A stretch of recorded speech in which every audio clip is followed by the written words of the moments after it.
மகிமை உண்டாவதாக. கணவனும் மனைவியும் திருமண உறவின் மூலம் ஒரே சரீரமாய் இருக்கிறார்கள். அதுபோல வேசியோடு இணைந்து பாவம் செய்கிறவனும் அவளோடு கூட ஒரே சரீரமாய் இருக்கிறான் என்று சத்திய வேத வசனம் கூறுகிறது.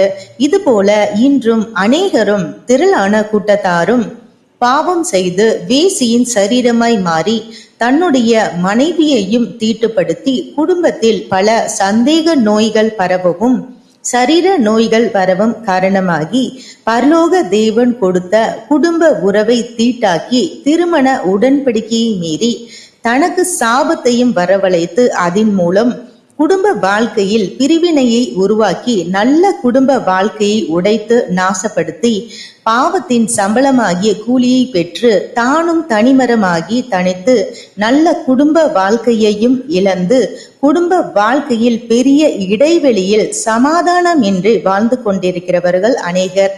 இது போல நாமும் இனி இராமல் தன் மனைவி, தன் கணவன், தன் சொந்த சரீரம், தன் குடும்பம் என்று உணர்ந்து அறிந்து அநேகருடைய வாழ்க்கையை கெடுத்து அநேகரை தன்னந்தனியாய் நிறுத்தின வேசியின் வார்த்தைகளுக்கும் அவள் செய்கைகளுக்கும் அவள் செயல்களுக்கும் அவள் சைகைகளுக்கும் இடம் கொடாதிருப்போம்.